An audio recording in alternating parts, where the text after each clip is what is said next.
Hi అన్న, ఇతను మా బావ. మేకలు కాస్తూ ఉంటాడు. మేకపిల్లకు ఒక రోగం వచ్చింది కాబట్టి ఇదిగో ఈ మేకపిల్లని పట్టుకోరా అంటే నాకు పట్టుకోవడం రాదు అంటే ఇగో ఇలా కాళ్ళు వేసి పట్టుకోవాలని చూపించిండు. అదే మాదిరిగా పట్టుకున్నా. మా బావ ఏం చేస్తాడంటే నరాన్ని మొత్తం నెంకి ఆ నరాన్ని వెతికి కుచ్చాలన్న సూది, లేదంటే ఏడ కుచ్చినా ప్రాబ్లం అవుతుంది. ఎందుకంటే రోగానికి తగ్గట్టు వైద్యం ఉంటుంది కాబట్టి. ఇప్పుడు ఈ చిన్నపిల్ల చాలా ఇంపార్టెంట్ వాళ్ళకు. ఎందుకంటే ఇది ఫ్యూచర్లో పెద్దగా అయినా కూడా దీని రేట్ అయితే విలువైనది ఉంటుంది అన్న, అమ్మేసినా కూడా. ఒకవేళ మా బావ 2 గంటల నుండి మార్నింగ్ నుండి వెంటాడుతూనే ఉన్నాడు నరం కోసము, అస్సలు దొరకలేదు. మా మామ వచ్చి పట్టుకున్నా కూడా ఆ మేక నరం అనేది దొరకలేదు. చాలాసార్లు కుచ్చి తీసినామన్న. పాపం దానికి ఎంత పెయిన్ వచ్చిందో నాకైతే మనసు విపరీతంగా బాధ అనిపించింది. ఒక జీవిని ఇట్లా చిత్రహింసలు పెట్టడం మొదటిసారిగా అనిపించింది. పాపం అనిపించినా కానీ దాని ఆరోగ్యం కోసం తప్పలేదన్న. చివరికి మా బావ మేక పట్టుకొని లంబడతనైతే ఇంజక్షన్ ఇచ్చేసాడన్న. దాని రోగం అయితే తగ్గినట్టే అనిపించింది. నాకైతే చాలా హ్యాపీగా అనిపించింది. పాపం చాలా విలువిల్లాడింది ఇంజక్షన్ ఇస్తే. ఆ బర్రెలు మా బావయ్య అన్న. ఈ మేకలు కూడా మా బావ వాళ్ళే. మేకలే అని కాదు, వాళ్ళకి చాలా ఆస్తుంది. 12 ఎకరాల భూమి ఉంది, ఒక ట్రాక్టర్ ఉంది. చూస్తా చూడండి వీడియో మధ్యలో. మా నడిపే బావ కూడా వస్తాడు. ముగ్గురు అన్న తమ్ముళ్ళు వీళ్ళు. ఇంకో బావ డాక్టర్ ఉన్నాడన్న, చిన్నతను. సో మా బావ అయితే మేకలు వదులుకొని వెళ్ళిపోతుండే. ఇక మా బావ డ్యూటీ మా బావ చేసుకోడు.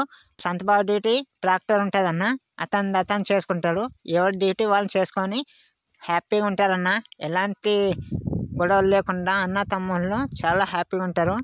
సో ఇక మేకలు అయితే రోడ్డు మీదకి వచ్చేసి ఇక మెల్లగా కొట్టుకోబోతుండన్న. చూశారు కదా ఎన్ని మేకలు ఉన్నాయో.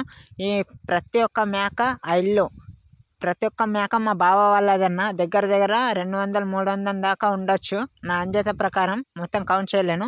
మా బావ మేకలు వదిలేసిన తర్వాత ఇక నా డ్యూటీ నేను చేస్తున్నా.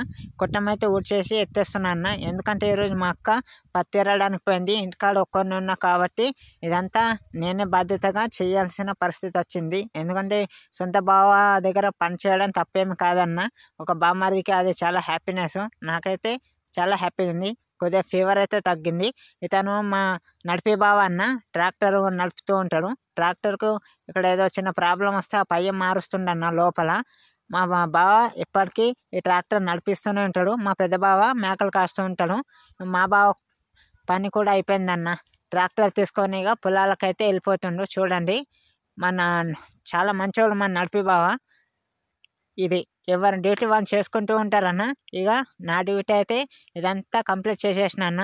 చూడండి ఆకలి ఊడ్చేసిన, లోపల కొట్టం కూడా ఊడ్చేసి ఎత్తేసి ఇక నా డ్యూటీ నేను మొత్తం కంప్లీట్ చేసుకున్నాను అన్న. సో ఇదన్న మా బావ వల్ల ఇంటికాడ నేను చేసిన చిన్న కష్టం. చాలా హ్యాపీ ఉంది.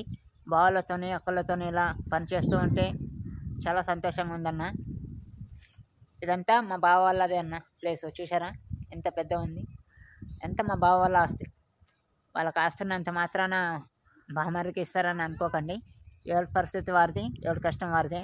నా తిప్ప నేను పడాల్సింది తప్పదు, అంతేగా జీవితం.